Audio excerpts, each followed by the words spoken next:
Let's get more on the Prime Minister's address. Tony Wood is the Energy and Climate Change Senior Fellow at Grattan Institute and joins me now. Tony, good to have you with us today. Now, one of the main messages the Prime Minister had tonight was stay calm, don't panic. Did that message, do you think, cut through? And what did you make of that address today? I think the Prime Minister is building on a consistent approach that they decided to take at the beginning of this crisis. It's obviously been building, it's obviously getting worse. He and the head of the International Energy Agency agreed how serious it was, and a national address is certainly nothing that Prime Ministers do lightly. So I think he's clearly wanting to make sure he's clear the government's taking this seriously, but equally at the same time, the trick is for the government to steer that line between doing enough and not overreacting. And so I think what they're trying to do is build confidence that the government is going to do everything it reasonably can. It's going to appeal to the reasonableness of Australians. And I think that's a sensible strategy. Of course, we all know, and the government clearly has, alternatives if things get worse, if people don't respond, or if the fuel shortage towards the end of April, early May deteriorates. There will be other things the government can do. They're trying to avoid that. But the government's trying to give a message here that they will only be done in that circumstance, and that the plan right now is to focus on supply and getting a good response from the Australian community. Yes. So what does the seriousness of this address and what he also had to say that there will be some tough times ahead in April and May, what does that inform us about our level of supply of fuel and diesel at the moment? Well, it's a bit like taking out insurance, right? The worst time to be thinking about have you got enough is when your house is burning down. Now, I'm not just suggesting the house is burning down, Girish, but that's where the supply is, right? So, I mean, of course, we will look back, and we should, what we did previously. And this is not just this government, successive governments that said, we will depend upon multiple sources of our fuel supply. We don't have our own refineries. We don't have a lot of fuel, of crude oil anyway. We can continue down the path of renewables, but we're fine.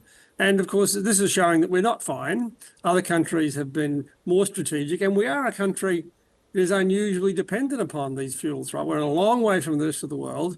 And much of Australia now, we know very clearly, is a long way from the import terminals where the fuel comes in. So we really should be thinking again about this. Now, this is the time, I think the lovely phrase is don't waste a good crisis. As we are dealing with the challenges the Prime Minister has spoken about, we also need to be thinking about what are we learning from that and what do we do now to put in place those things which would avoid this sort of thing happening in the same way again. Yes, of course. So we have this fuel excise that's kicked in quite visibly. I looked at my local servo. Prices went down between 20 cents to 30 cents a litre there. How important is it at the moment to keep those prices at the current level at this stage? Look, I think one of the challenges here is this situation where the actual prices have separated from the cost and the supply, its physical supply itself. So the fuel is costing what it is. We have to buy that fuel overseas. It's a cost is a cost. My only concern about introducing some form of support to get prices down is that it tends to be a very blunt instrument. I certainly, I'm sure you do appreciate, although I should point out I have an electric vehicle, so I don't care. But I think the point here is that we need to be careful about what I call sugar hits. We did the same thing with electricity rebates. Making things cheaper when the actual cost of that, whatever it is, electricity or fuel, is not cheaper, is a short-term thing. Obviously, it means putting pressure on the budget. That means other things might not be able to be done. I would prefer, for example, that the government did something maybe more targeted. We know that many people in the care industry depend upon road transport to get to the multiple jobs they have at different places. Surely we could find a way of targeting support by, fuel dockets or something through their employers to give them cheaper fuel, the people we know really need it so they can do their job. I mean, you and I suspect, with due respect, Girish, could get on without it. Indeed, I do take the train to work every day. Tony, does it give you any confidence that, Australia, the federal government has been engaging Singapore, where we get a lot of our refined fuel from, noting that the country's energy minister is in Canberra for meetings with Chris Bowen? Look, Singapore is interestingly one of our most significant partners in this process. We get about half of our petrol from Singapore. It's one of the places where we decided that we should be able to get our fuel from countries like that rather than make it ourselves. We export a lot of our crude oil to countries like Singapore. More importantly, We also export a lot of liquefied natural gas to Singapore. Singapore doesn't have the coal that we have, that doesn't have the renewable resource we have, and they produce most of their electricity from LNG, liquefied natural gas. So there's a mutual trade here. Now, the Prime Minister didn't have to make threats about how to do it. It's a Donald Trump way of dealing with your partners, right? The Prime Minister quite reasonably looked at this as basically a sensible trade relationship with Singapore. We sell you liquefied natural gas. It's going to be tricky. It's going to be expensive because of what's happening in Qatar. At the same time, you provide us with petrol, and we need to make sure that happens. Remember, Singapore gets the crude oil that it needs to make its petrol from other places as well. So there's a bit of a long supply chain there for them as well. But I think that Singapore relationship is very important. And to be honest, I think the government, the Prime Minister has done the right thing here. Yes. And what do you expect to happen? The Prime Minister was foretelling, warning Australians about tough times to come in May, for instance. But the longer this war goes on, the longer the Strait of Hormuz remains closed. How serious will things get if this war rages on at least for another month? Yeah, I think the government's got two things in place. They've got a 4-stage plan that was announced by the Prime Minister with the National Cabinet on Monday. We're now in stage 2. Stage 3 and 4 is when we start to get more interventionist. The government is trying to avoid a government that starts telling people forcing people to do things, and they're looking for them to act in Australians' best interests. So there's a 4-stage plan. The last 2 stages will be more onerous. That would happen if our physical supplies were actually running down. Interestingly, that has not happened yet, although the government's been working hard, for example, with Singapore, to try and avoid it happening.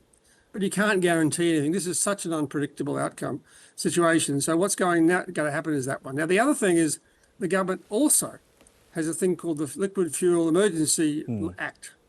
It could introduce that. It requires going to the Governor-General. It requires consultation with the states. It gives the Federal Minister, Chris Bowen, very significant powers to integrate direct fuel, including diesel, to things that really must have it.